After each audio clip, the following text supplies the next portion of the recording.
Hello, everybody, and welcome to Mortgage Matters Radio Show and the Connecticut Real Estate Edge podcast, along with Rob Weinberg. I'm Gary Byron. Rob, good morning, good afternoon, whatever it is, right? Yes, sir. Depending on the time that people are listening, this show airs morning, noon, and night. So it does, and 24/7 on the podcast. This is very true.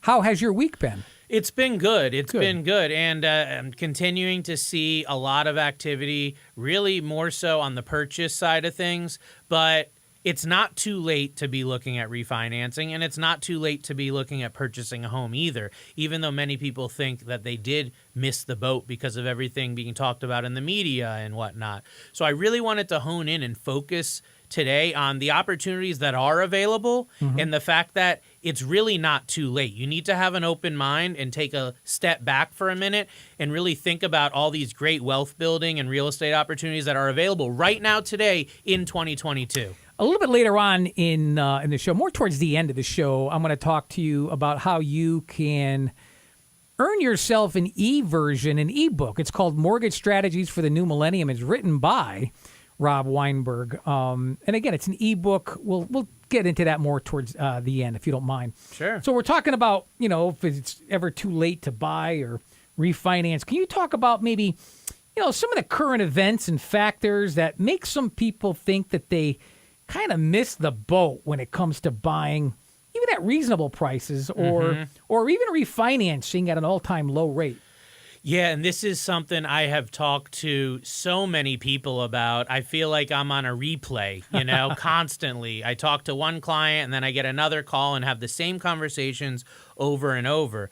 So what we need to do is really look at the events that occurred that drove us into where we're at right now. So let's look back a couple years, like early 2020, where we were at. So before the pandemic, rates were good, but they were in that, I would say, high threes, low fours is where we were at for most products. And at that time, it was considered still very good rates. Tons of people buying and refinancing, and that was fine. Then what happened was the pandemic hit. The Fed stepped in, did all this buying of mortgage bonds, helped prop up the economy, tons of stimulus, as we all know, and have taken advantage of. I think everybody, right, has gotten some sort of stimulus check of a couple dollars, thousands of dollars. So we've all seen that. That's because the Fed stepped in and created all this stimulus. And then what occurred was mortgage bonds went down to these ultra low levels, very close, and on some cases at the historical lowest that they've ever been, okay? Why that happened was a manipulation by the federal government in a positive way. They wanted to spur this economic activity. Everyone was stepping back. We had like March, April 2020 into May where there was tons of uncertainty. I mean, think back to where you were March, April of 2020, right after the pandemic hit. We were all quarantined, right? You couldn't even leave your home in some cases. Businesses were shut down. Real estate became this shining star of the economy all of a sudden. There was a month or two there, though, where people were not buying houses. They weren't because everyone was so afraid of what was happening. Once things started normalizing and realized, like, this isn't the end of the world. We're going to get through this. During that timeline, it's like the Fed had kept buying mortgage bonds and getting these rates so low. So all of a sudden, around like May and June of 2020, the rates were super low. People had been cooped up inside of their houses for months and months, and all of a sudden went, this doesn't work for me anymore. I'm working from home. My spouse is working from home. The kids are learning from home, right? We need to change things. We need to renovate. We need to buy a new home. We need to refinance and change our financial position. And lo and behold, the Fed was holding this this treasure bag, right? That they opened up with these all-time low mortgage rates. So whether you were looking to buy a home or refinance, you were in an amazing situation. You were getting, your payment was going to be lower than you ever thought. The interest rate was going to be lower because, like I was mentioning, we were in like high threes, low fours. All of a sudden, a few months later, we're into the 2% range and the low 3% range on almost all the lending products. So a significant impact in a very short period of time. And then in like November, December 2021, you fast forward, they had been at these all-time low levels. They started going up.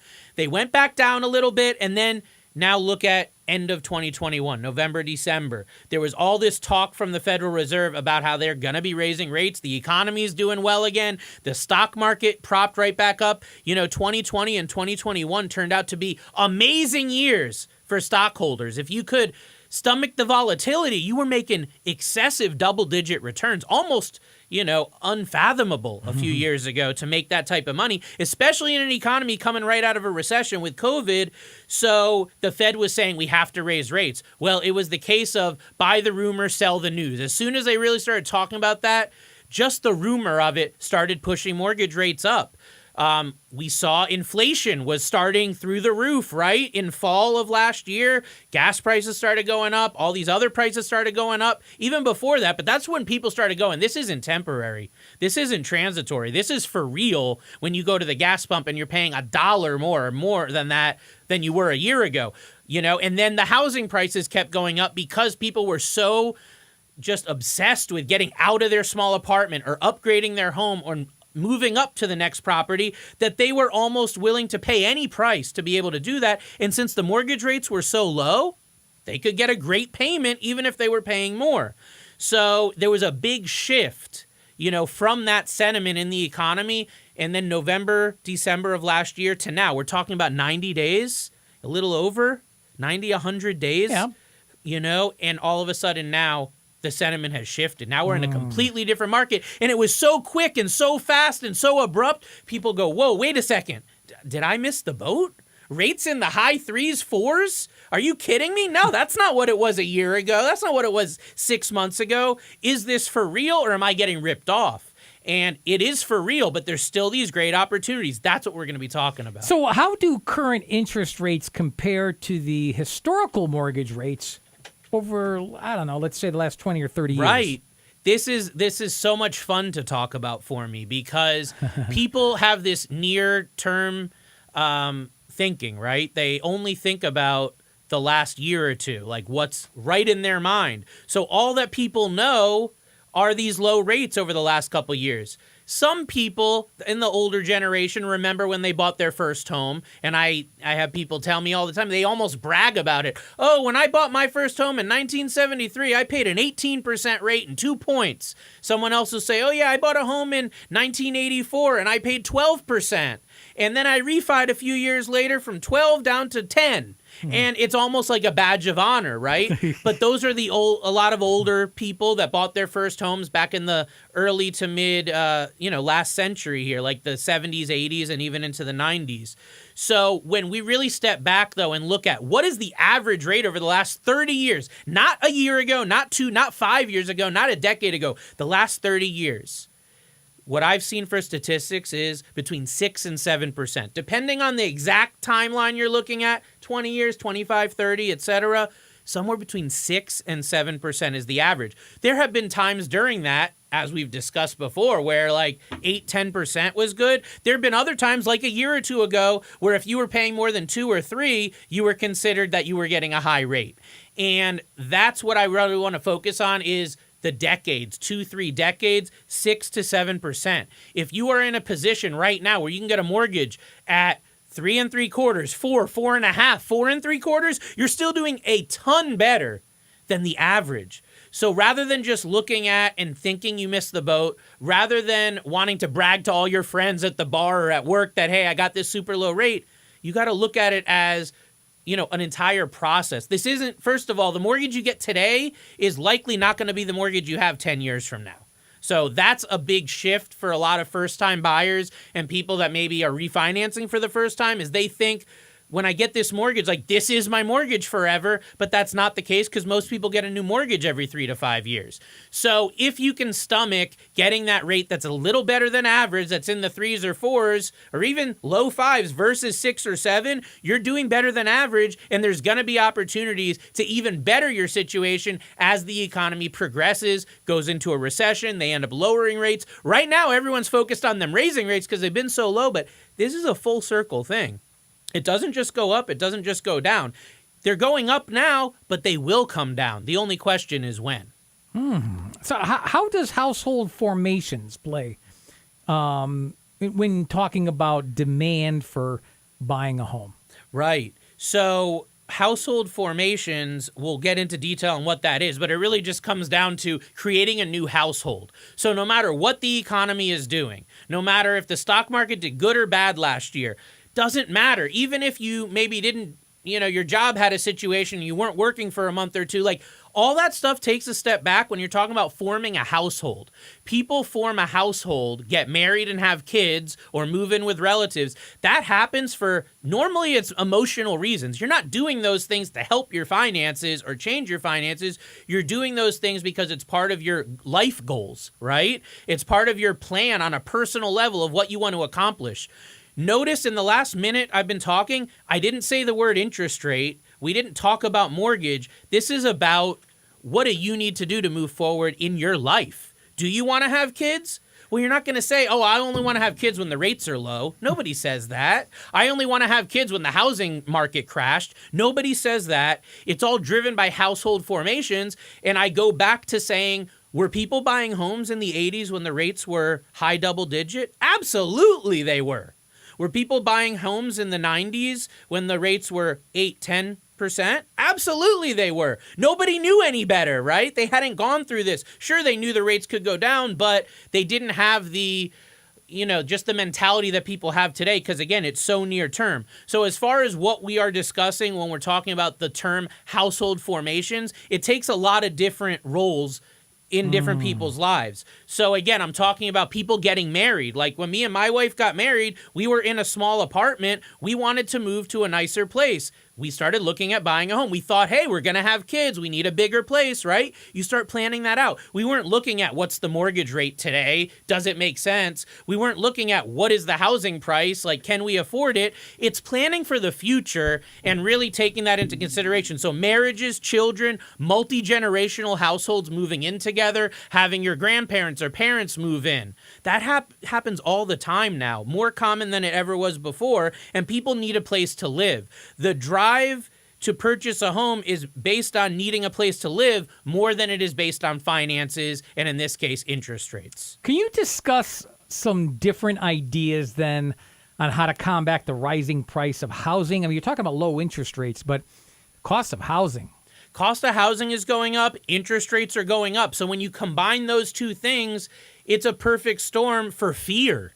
It's a perfect storm for people thinking, like we've been talking about all episode, that they missed that boat. They missed the time. But you're missing a time right now. That's what you really have to think about. So as far as things that can be done to combat those rising prices, rising rates, all that stuff to keep your housing costs low, number one is multi-generational households. People are living now with friends, with family, with grandparents. It's more common now than it was 10 years ago, right?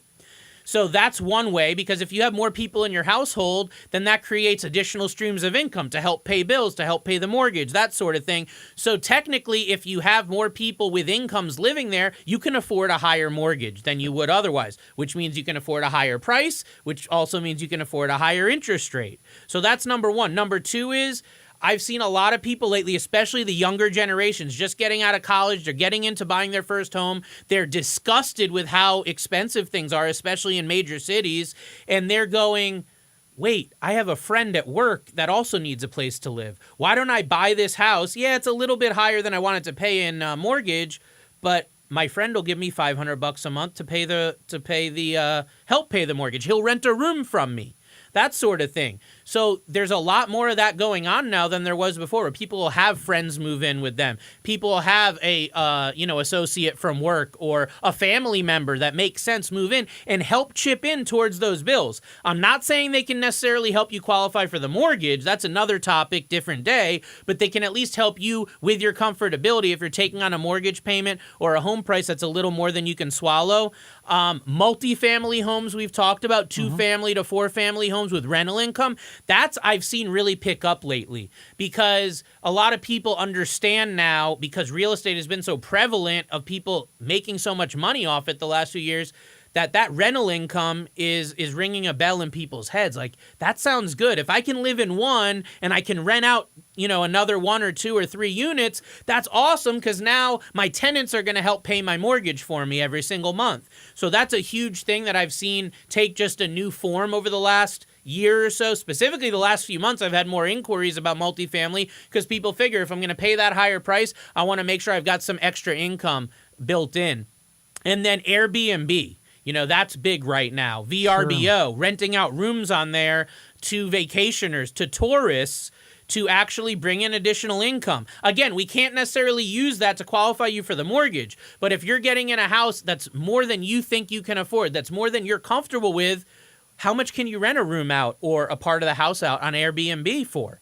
You'd be surprised how much you can supplement that higher mortgage payment. Just renting it out a couple days a month or a weekend a month can give you many hundreds, sometimes even thousands of dollars to help supplement your cash flow to make that additional price you paid for the home that much less stinging. And then the last thing that I'll say is, for those that don't want to do the renting out the rooms and all that, or renting to family, you can go and get a non-occupant co-borrower on a lot of loans, which means a family member or whatnot that would help you to qualify for the mortgage, like a co-signer. Even if they're not going to live there, we can help use their income, their credit, to supplement what you've got going on. So if you're in a situation, I usually see it where somebody maybe has a job that they just started recently, or they have a job where they're making less money now than they will be in the future, but they still want to get that home that they're dreaming of.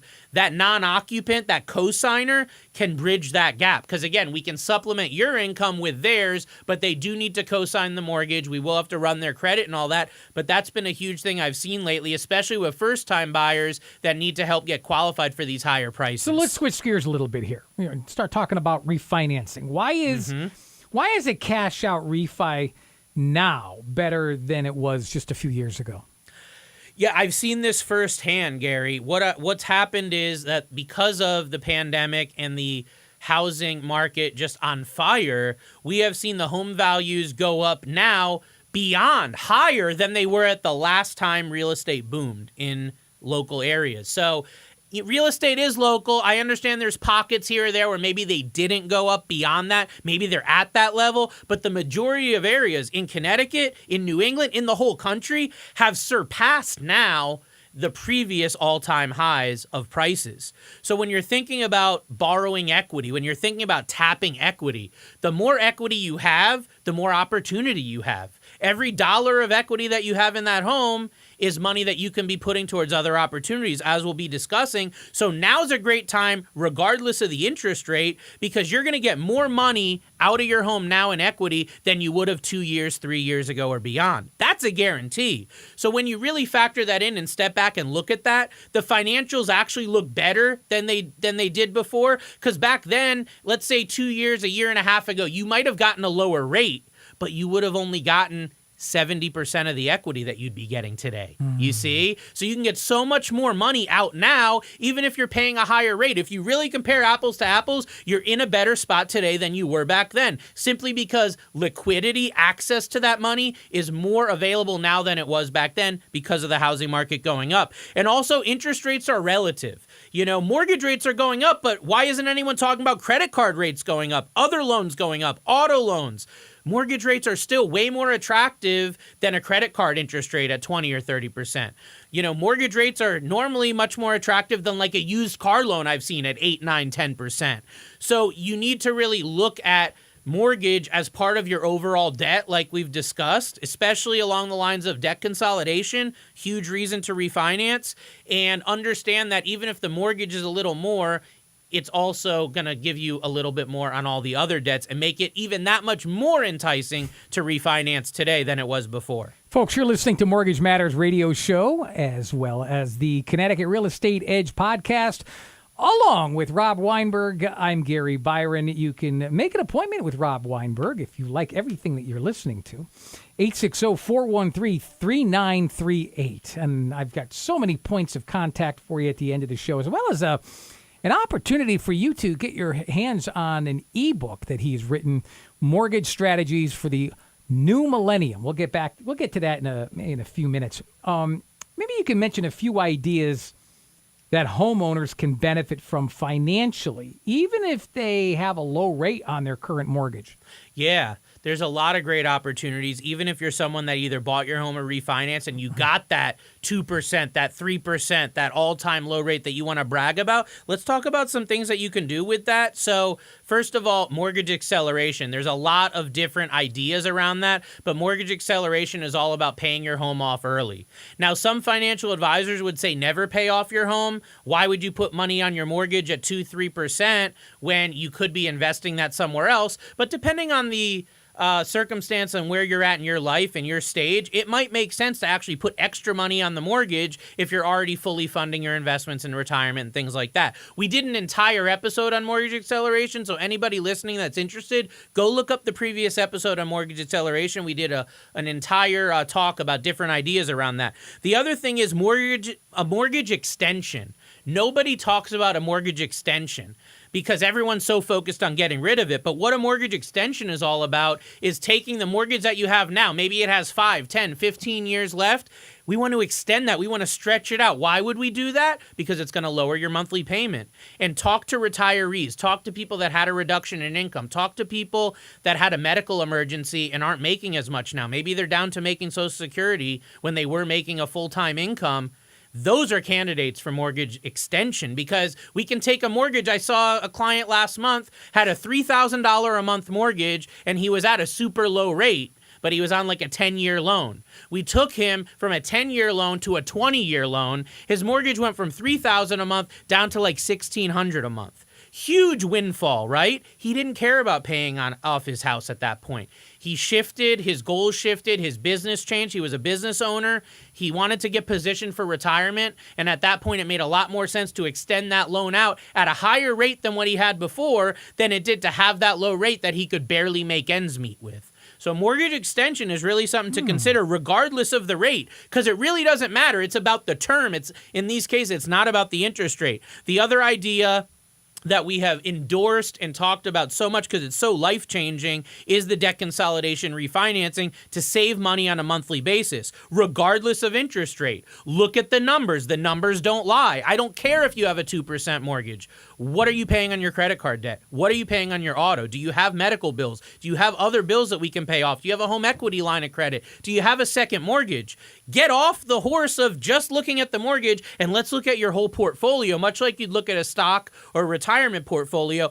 When you have an open mind and you stop being closed-minded, these opportunities, if you're dealing with a good professional, will come out and show you could be saving so much more money than you ever imagined, and a light bulb will go off in your head. Gosh, I should have done this sooner. Better late than never. But again, just look at the numbers and don't be closed-minded when it comes to debt consolidation.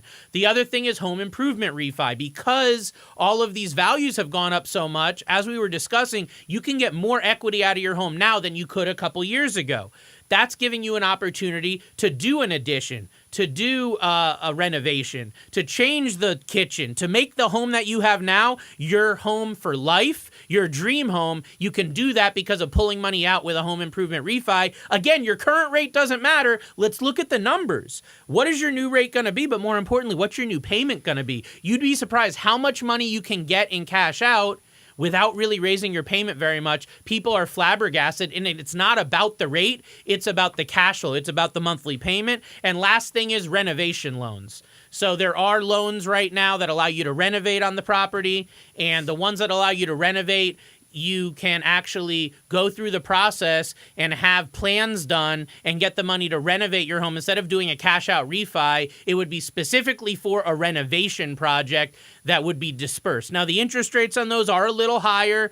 We can borrow more equity, but there is a cost to doing that. So for some, a home improvement refi is actually going to be the better move. Consult with your advisor to see what product will work best for your situation. What about a reverse mortgage? Are they good options right now, and what would be required? Yeah. I'm running out of time, my friend. Sure. Well, I've had a lot of inquiries really in the last month or two than the previous several months.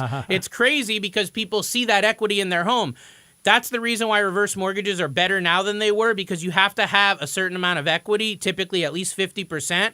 So now you have that equity you didn't have a couple years ago. You have to be 62 years or older in most cases. Some cases we can do it down to 55, but normally it's 62 years or older, 50% or more equity in the home, the more the better. It will eliminate the obligation to make a mortgage payment, but you still have the ability to make a mortgage payment. You still are allowed to make a mortgage payment. People don't understand that. They think they're never going to make one again, but you can make one if you choose to. It's just you're not required. Guaranteed line of credit that's going to grow. One component of a reverse mortgage a lot of people don't realize is that you get a line of credit that will grow contractually every single year, regardless of what happens to the home value. So even if your home value goes down by 20%, that line of credit will still go up by a couple percent every year, which can give you additional cash flow. It can really help supplement your retirement. It's a non-recourse loan. Unlike other mortgages, if you end up owing more than the house is worth at any point, you're not on the hook for it. That's great because people get worried about reverse. Well, what if I owe more at some point? What if I live till I'm 100 and, the value goes down? What am I going to do? It's a non-recourse loan. You're protected. Last but not least, huge myth. You can't leave your house to your family with a reverse mortgage. That's a myth. That's not true. You absolutely can leave your home to your family. Sure, there might be a little less equity in it if you haven't made a mortgage payment in 2, 3, 5, 10 years, but you absolutely can leave them with the home, and they will get all of the remaining equity. Are you still seeing a lot of demand for interest rate reduction refinancing, even with an increase in rates? I've been surprised, Gary, at the interest in the rate and term refinancing, even with the rates going up so much. I have people contact me all the time that are still sitting with 6, 7, and 10% rates. I had one call me on Monday, 10.5% on his mortgage rate. Okay. I see it all the time. Those people, they can still hugely benefit. There is a lot of interest, and a lot of those people did miss the boat of getting the 2 or 3, but they're still able to get a great deal right now. And a lot of them are also taking cash out. So if anybody's listening that has a rate over 4%, there's still some great opportunities for you. And the home values obviously will continue to support those opportunities. Mortgage Strategies for the New Millennium, a book that you wrote a couple years ago, right? Yep, 2019. How can somebody obtain an ebook? Yeah, so I for all the loyal listeners of the show, I appreciate you guys so much. You have no idea.